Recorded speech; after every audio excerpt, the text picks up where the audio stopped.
Hello and welcome to my YouTube channel. If you're regular here, you know I review many photographic, audio and video related products. Now today I'm looking at two cameras. Now they're chasing the same market, they're priced very similar, and the cameras we're looking at is the Canon Powershot V1 that I have here. Now this has a larger sensor than the other camera that we're looking at. It's got a 22 megapixel 1.4 inch sensor, very similar in size to a Micro Four Thirds sensor. So theoretically the image quality is going to be better, and it's going to be better in low light. I'm not so sure that's totally true in practice in my experience, but that's the theory behind it. So we're looking at the Canon Powershot V1, that is compared against the Sony ZV1-II, which we have here.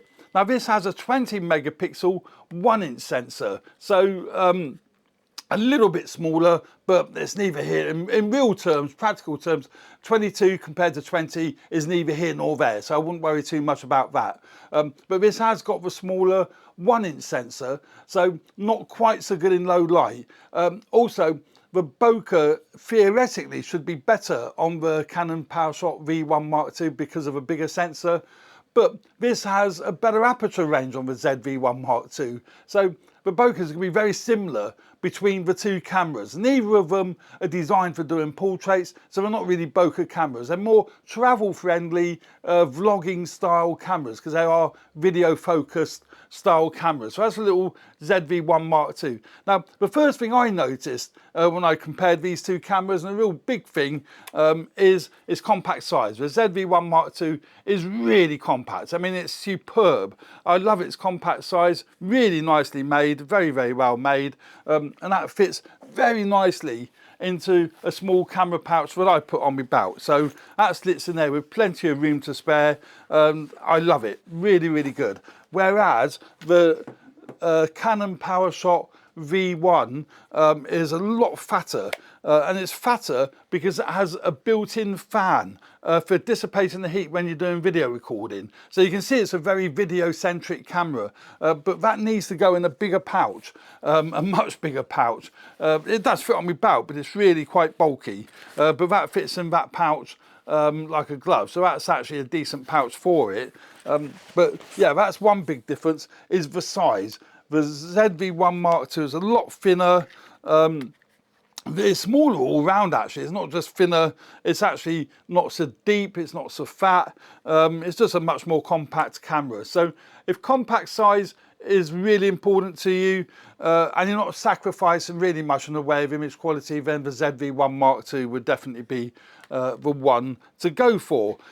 Now they both have 3-inch articulating screens, so that's really handy, and they're both touchscreens, so you're not going to get any advantage between the screen. Also the screen resolution is very similar between the two, so you know, no advantages there.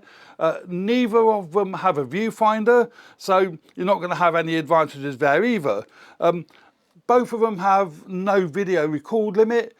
In theory they've got no video record limit. The Canon is going to be better because it has the fan, so that's pretty much guaranteed that it's not going to overheat while you're recording, particularly if you're working in hot environments, or like me, I do a lot of work in theatres. They tend to get hot, so it's ideal having the Canon Powershot V1 because that won't overheat because of its built-in fan. They both only have one SD card slot, so there's no advantage with either there. I've said they've both got a touch screen, so you can go through your menus and adjust your autofocus easily. I do find the autofocus on them is pretty much the same, but one feature of the Canon that I absolutely love has auto detection. So both cameras have got animal and human detect, which is, you know, pretty common these days, but the Canon Powershot V1 has an auto mode, and it really works really, really well. Put it in auto and it will automatically detect whether it's a human or whether it's an animal, and that works both in stills and video.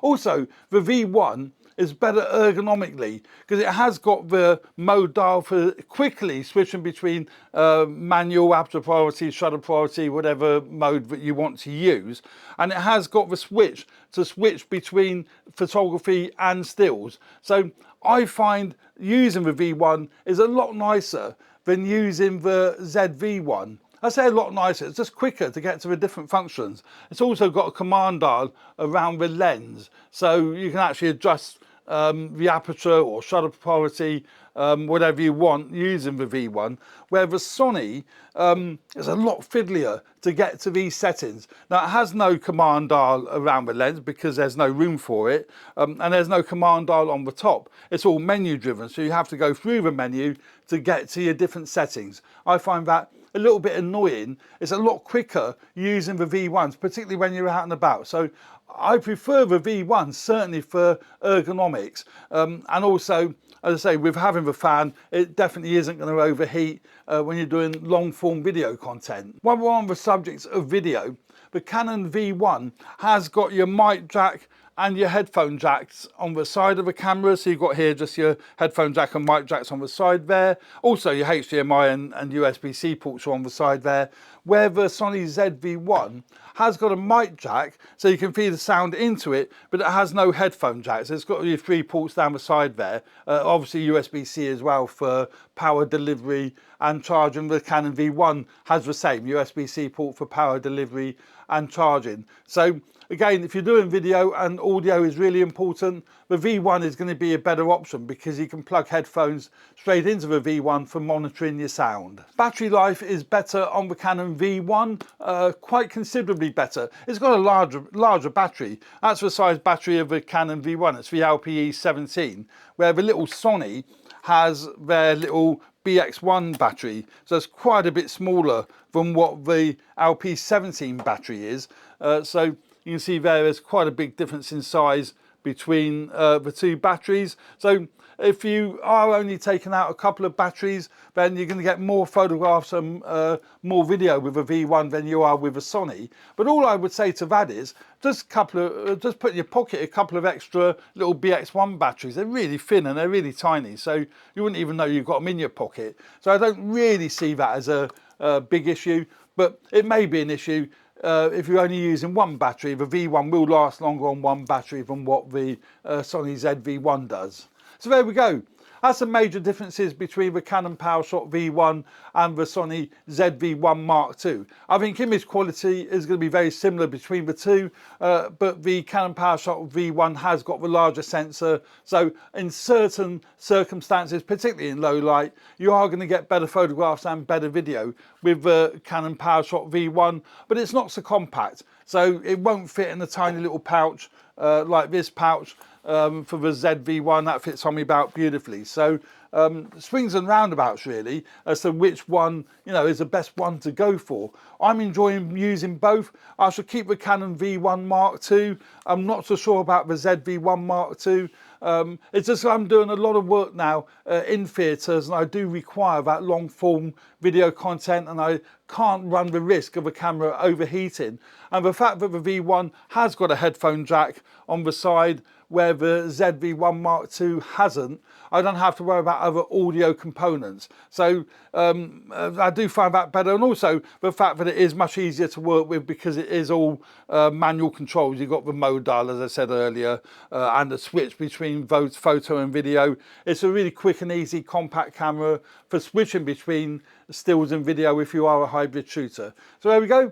That's a quick comparison of the Sony ZV1-II and the Canon Powershot V1. It's also a comparison really between the original Sony ZV1 because that has a 24-70 lens on it. So 24-50, 24-70, can't remember now, but not such a wide angle lens on the original ZV1, but still has the 1-inch sensor, and it's just as compact as the original ZV1. So you may well be comparing those two together, although the original ZV1 hasn't got a touchscreen. So yeah, there we go. Thanks very much for watching. I hope you found that video useful. Please subscribe to my channel if you haven't already done so. Hit the like button if you like the content on my videos. That'd be fantastic. And remember to share it if you think other people might find this video interesting. There we go. Thanks very much. Cheers for now. Bye. Oh, I will put some sample images of the V1 and the ZV1-II on my Flickr page, so take a look at them there. I'll leave a link in the description of my Flickr page in this video. So there we go. Thanks very much. Cheers for now. Bye.